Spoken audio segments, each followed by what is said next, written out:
നമസ്കാരം. മലയാളി വാർത്തയിലേക്ക് സ്വാഗതം. ശബരിമല സ്വർണ്ണക്കൊള്ളക്കേസിൽ തിരുവിതാംകൂർ ദേവസ്വം ബോർഡ് മുൻ പ്രസിഡന്റ് എൻ വാസുവിന് കനത്ത തിരിച്ചടി സുപ്രീം കോടതിയിൽ നിന്നും.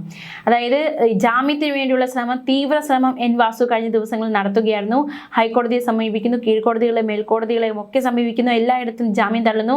ഇതിന് പിന്നാലെ സുപ്രീം കോടതിയെ സമീപിച്ചു. ഇപ്പോൾ സുപ്രീം കോടതിയിൽ നിന്ന് കനത്ത തിരിച്ചടിയാണ് വാസുവിന് നേരിട്ടിരിക്കുന്നത്. എൻ വാസുവിന്റെ ജാമ്യാപേക്ഷ സുപ്രീം കോടതി തള്ളി. അന്വേഷണത്തിലെ പ്രധാന നടപടികളും തെളിവ് ശേഖരണവും ഉൾപ്പെടെ പൂർത്തിയായി. അതുകൊണ്ട് തന്നെ ഇനി തന്റെ കസ്റ്റഡി അനിവാര്യമല്ല എന്ന വാസുവിന്റെ വാദം സുപ്രീം കോടതി തള്ളിയിരിക്കുകയാണ്. പ്രായവും ആരോഗ്യസ്ഥിതിയും പരിഗണിച്ച് തനിക്ക് ജാമ്യം നൽകണമെന്ന അപ്പീലാണ് ഇപ്പോൾ സുപ്രീം കോടതി തള്ളിയത്. ജസ്റ്റിസ് ദീപാങ്കർ ദത്ത അധ്യക്ഷനായ ബെഞ്ചായിരുന്നു അപ്പീൽ തള്ളിയത്. ദൈവത്തെ കൊള്ളയടിച്ചില്ലേ എന്നാണ് സുപ്രീം കോടതി എൻ വാസുവിനോട് ചോദിച്ചിരിക്കുന്ന പ്രധാനപ്പെട്ട ചോദ്യം. താൻ കമ്മീഷണർ മാത്രമായിരുന്നു എന്നായിരുന്നു വാസുവിന്റെ വാദം. എന്നാൽ കേസിൽ ഇടപെടുന്നില്ലെന്ന് അറിയിച്ചുകൊണ്ടാണ് കോടതി ജാമ്യാപേക്ഷ തള്ളിയത്.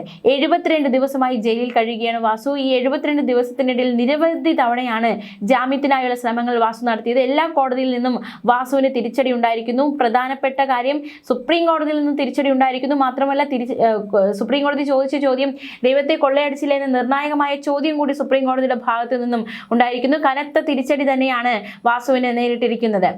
അതേസമയം ശബരിമല സ്വർണ്ണക്കൊള്ളയിൽ പ്രതികളുടെ വീട്ടിലും ദേവസ്വം ബോർഡ് ആസ്ഥാനത്ത് വ്യാപക റെയ്ഡ് കഴിഞ്ഞ ദിവസം നടക്കുകയുണ്ടായി. 21 ഇടങ്ങളിലാണ് റെയ്ഡ് നടന്നത്. എൻ വാസു, മുരാരി ബാബു എന്നിവരുടെ വീടുകളിൽ ഉൾപ്പെടെയാണ് ED റെയ്ഡ് നടത്തിയത്. A പത്മകുമാറിന്റെ ആറന്മുള വീട്ടിലും എൻ വാസുവിന്റെ തിരുവനന്തപുരം പേട്ടയിലുള്ള വീട്ടിലും മറ്റു പ്രതികളുടെ വീടുകളിലും ഒരേ സമയമാണ് ED റെയ്ഡ് നടത്തിയത്.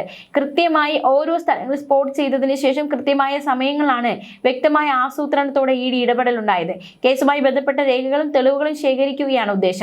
കേസിൽ കൂടുതൽ തെളിവെടുപ്പിനായി പ്രത്യേക അന്വേഷണ സംഘം സന്നിധാനത്തെത്തും. ശബരിമലയിലെ സ്വർണ്ണപ്പാളിയിൽ പരിശോധന നടത്തിയ BSSയിലെ ശാസ്ത്രജ്ഞരെയും പ്രത്യേക അന്വേഷണ സംഘം ഉടൻ കാണും. ശാസ്ത്രീയ പരിശോധനയിലെ വിവരങ്ങളിൽ കൂടുതൽ വ്യക്തത വരുത്തുന്നതിന്റെ ഭാഗമായിട്ടാണിത്.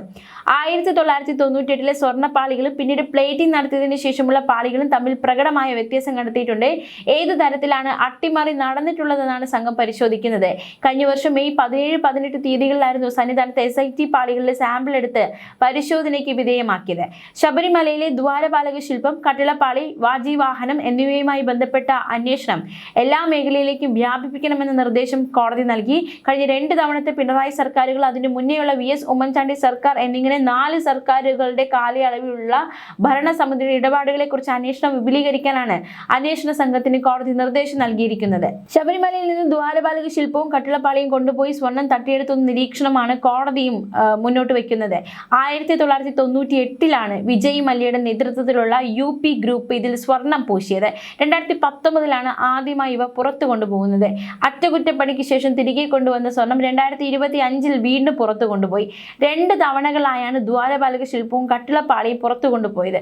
2017 പ്രയാർ ഗോപാലകൃഷ്ണൻ ദേവസ്വം ബോർഡ് പ്രസിഡന്റായിരുന്ന കാലത്തുള്ള കൊടിമരത്തിന്റെ പുനർനിർമ്മാണവും വാജിവാഹനം കൈമാറ്റം ചെയ്ത സംഭവത്തിലേക്കും അന്വേഷണം വ്യാപിപ്പിക്കാൻ നിർദ്ദേശമുണ്ട്. അതുപോലെ PS പ്രശാന്ത് പ്രസിഡന്റായിരുന്ന കാലത്തെയും അന്വേഷണം നടത്തണമെന്നും കോടതി വ്യക്തമാക്കി. അതേസമയം ശബരിമല സ്വർണ്ണക്കൊള്ളയിൽ നിയമസഭയിൽ ഇന്ന് വലിയ രീതിയിലുള്ള പ്രതിപക്ഷ ബഹളം ഉണ്ടായിരിക്കുന്നു. അംഗങ്ങൾ തമ്മിൽ രൂക്ഷമായ വാക്പോരി വിഷയത്തിൽ ഉണ്ടായിരിക്കുകയാണ്. സഭാ നടപടികൾ ആരംഭിച്ചതിന് പിന്നാലെ പ്ലക്കാർഡുമായി പ്രതിപക്ഷം നടുത്തളത്തിലേക്ക് ഇറങ്ങി. സ്പീക്കറുടെ ഇരിപ്പിടം മറച്ചുകൊണ്ട് ബാനർ ഉയർത്തി മുദ്രാവാക്യം വിളിച്ചായിരുന്നു പ്രതിഷേധം. പോറ്റിയെ കയറ്റി എന്ന ഗാനം പ്ലക്കാർഡുകൾ ഉൾപ്പെടുത്തിയായിരുന്നു പ്രതിപക്ഷ പ്രതിഷേധം അരങ്ങേറിയത്. ദേവസ്വം മന്ത്രി രാജിവെക്കണമെന്നും SITക്ക് മീതെ മുഖ്യമന്ത്രിയുടെ ഓഫീസിന്റെ സമ്മർദ്ദം അവസാനിപ്പിക്കണമെന്നും പ്രതിപക്ഷ നേതാവ് VD സതീശൻ ആവശ്യപ്പെട്ടു. ഇതോടെ മറുപടിയുമായി MP രാജേഷ് രംഗത്തെത്തി.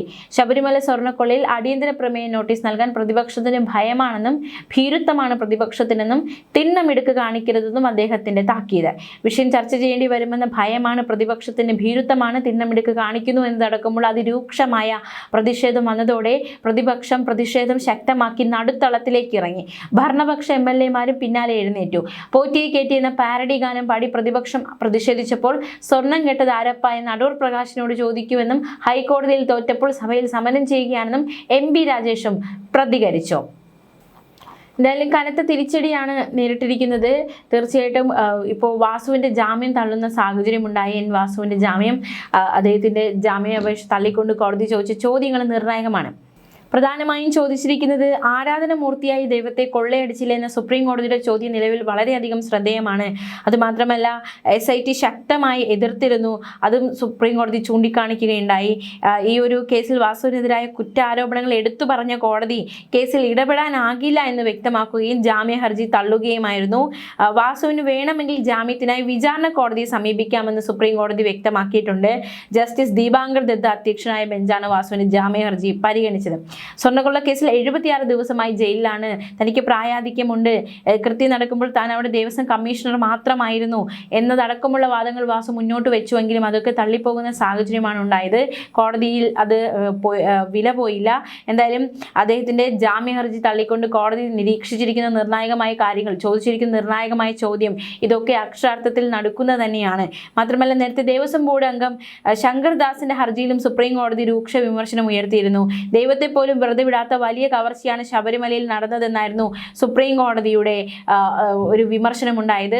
തുടരെ ശബരിമല സ്വർണ്ണക്കൊള്ള കേസിൽ സുപ്രീം കോടതിയുടെ ഭാഗത്ത് നിന്നും കനത്ത വിമർശനം ഉണ്ടായിക്കൊണ്ടിരിക്കുന്നു. പ്രതികൾക്ക് നേരെ കൂരമ്പ് പോലുള്ള വാക്കുകൾ ആണ് സുപ്രീം കോടതിയുടെ ഭാഗത്ത്. അത്തരത്തിൽ ശക്തമായ പ്രതിഷേധം അല്ലെങ്കിൽ വിമർശനമാണ് ഈ സുപ്രീം കോടതിയുടെ ഭാഗത്ത് നിന്നും ഉണ്ടാകുന്നത്. അതേസമയം ഇന്ന് നിയമസഭയിൽ നിർണായകമായ ചില സംഭവ വികാസങ്ങൾ ഉണ്ടായി. അതായത് മന്ത്രി വി ശിവൻകുട്ടി പറഞ്ഞ ചില കാര്യങ്ങൾ കൂടി നമുക്ക് നോക്കാം. അതായത് ഈ കോൺഗ്രസ് മുൻ അധ്യക്ഷ സോണിയാഗാന്ധിയുടെ വീട് റെയ്ഡ് ചെയ്യുകയും അവരെ അറസ്റ്റ് ചെയ്ത് ചോദ്യം ചെയ്യുകയും വേണമെന്ന് മന്ത്രി വി ശിവൻകുട്ടി ആവശ്യപ്പെട്ടിരിക്കുകയാണ്. ശബരിമല വിഷയത്തിൽ പ്രതിപക്ഷ നിയമസഭയിൽ പ്രതിഷേധം ഉയർത്തിയപ്പോഴായിരുന്നു വി ശിവൻകുട്ടിയുടെ ആവശ്യം. സോണിയാഗാന്ധിയെക്കുറിച്ച് പ്രതിപക്ഷം ഒന്നും മിണ്ടുന്നില്ല. സോണിയാഗാന്ധി അറസ്റ്റ് ചെയ്ത് ചോദ്യം ചെയ്യണം, സോണിയാഗാന്ധിയുടെ വീട് റെയ്ഡ് ചെയ്യണം, സോണിയയുടെ വീട്ടിൽ സ്വർണ്ണമുണ്ട് എന്നും ശിവൻകുട്ടി ആരോപിച്ചു. പോറ്റി സോണിയുടെ വീട്ടിൽ 2 തവണ പോയിട്ടുണ്ട്. അവരുടെ കയ്യിൽ സ്വർണം കെട്ടിക്കൊടുത്തിട്ടുണ്ട്. അത് എവിടുത്തെ സ്വർണമാണെന്ന് പറയണമെന്നും ശിവൻകുട്ടി കൂട്ടിച്ചേർത്തു. എന്തായാലും വലിയ രീതിയിലുള്ള പ്രതിപക്ഷ പ്രതിഷേധം, അതിനുശേഷം ഈ ഭരണപക്ഷവും പ്രതിപക്ഷവും തമ്മിൽ വലിയ രീതിയിലുള്ള പ്രതിഷേധം ഇന്ന് അരങ്ങേറുന്നു. എന്തായാലും സംഭവ വികാസങ്ങളൊക്കെ ഇതുവരെ എത്തി നിൽക്കുകയാണ്. ന്യൂസ് ഡെസ്ക് മലയാളി വാർത്ത.